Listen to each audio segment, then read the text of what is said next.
It's the end of the last ice age. Our ancestors have survived this freezing desolation for 25,000 years. They are hunter-gatherers. They travel light, their children with them, one meal away from starvation. They are never able to settle down. But these nomads are about to change the world. Their Stone Age revolution will make our civilization possible. They will set humanity on the long journey to the modern world.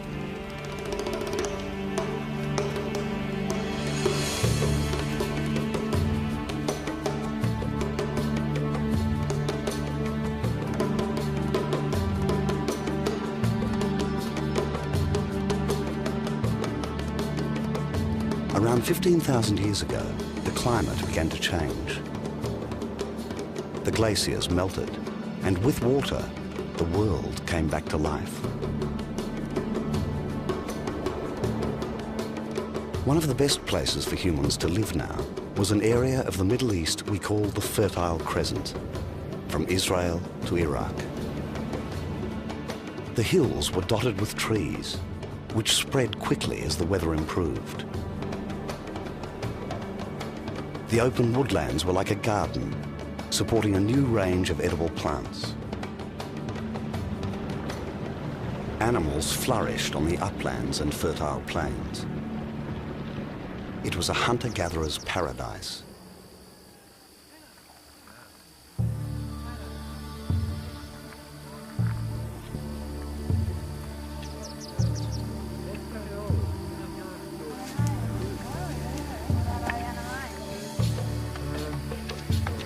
It was here that traveling bands found something completely new, which would change humanity forever.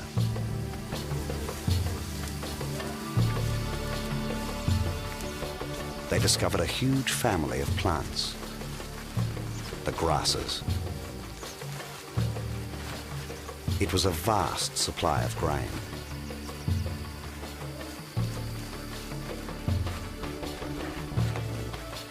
This was the spark which would make human progress possible.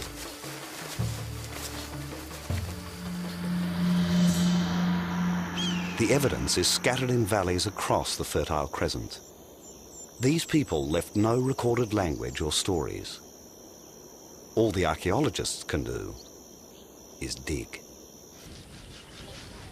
In the 1920s, the first great woman archaeologist, Dorothy Garrod, carried out excavations around Mount Carmel in Israel. She was looking in caves she thought had been used 50,000 years earlier. Instead, she unearthed the body of a man buried around 12,000 years ago. He was curled up, wearing a beautifully crafted headband decorated with pipe-like seashell. It was so distinctive, Garrod believed she had discovered a new people. She named them the Natufians.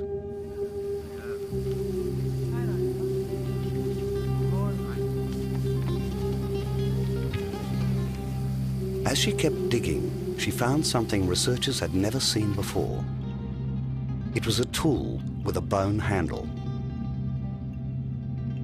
It held a line of sharp flint blades.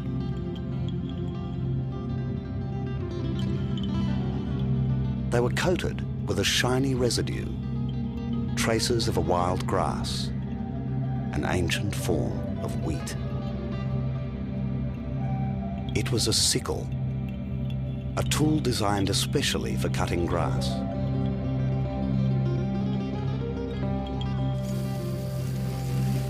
So Dorothy Garrod knew the Natufians were collecting the new grass foods in large quantities. At the same time each year, these ancient people would have found the ripening grass in huge areas. Many of them were not edible, but they managed to select all the useful species. Now they had barley and wheat.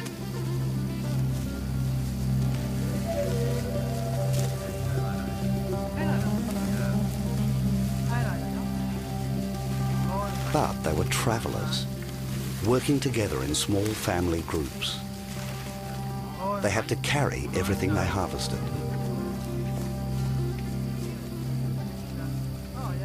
This burden would ultimately change their way of life.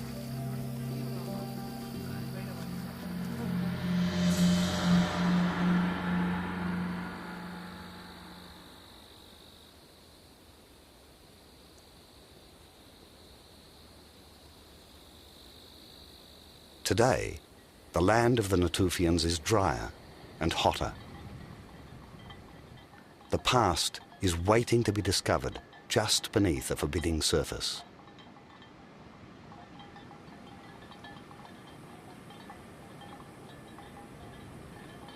Here, at Wadi Hamma, in northern Jordan, the Natufians left minute traces of their lives. Archaeologist Philip Edwards has found evidence that these nomads had everything they needed in one place.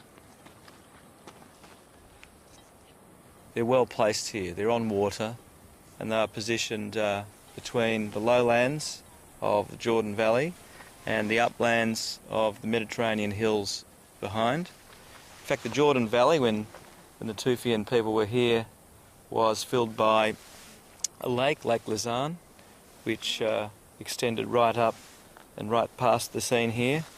And looking over that, we would see, if it was a clearer day, Mount Carmel peeping out on the coast, the site where the Natufian was discovered originally by Dorothy Garrod.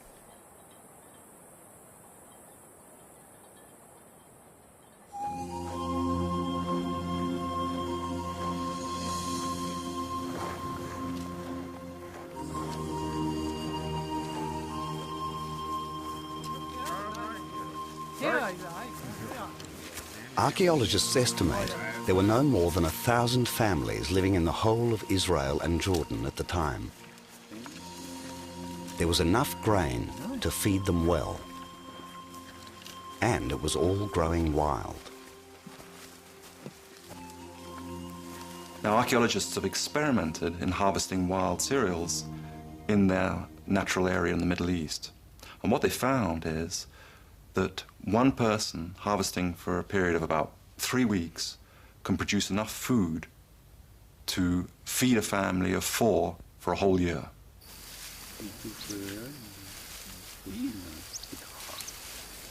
These ancient grasses are the forerunners of modern crops.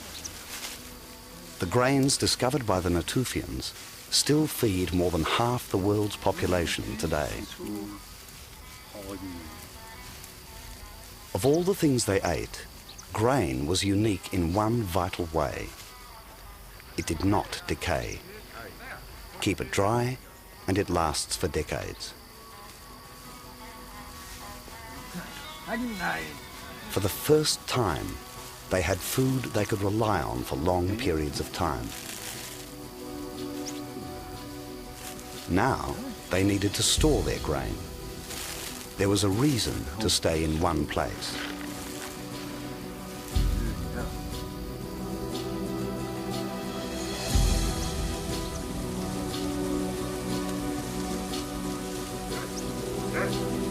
This was the first time in the Middle East we know people built shelters to last from year to year.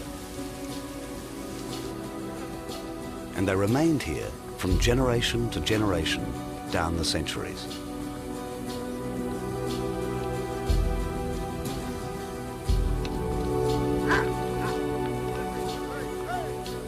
They chose their sites carefully.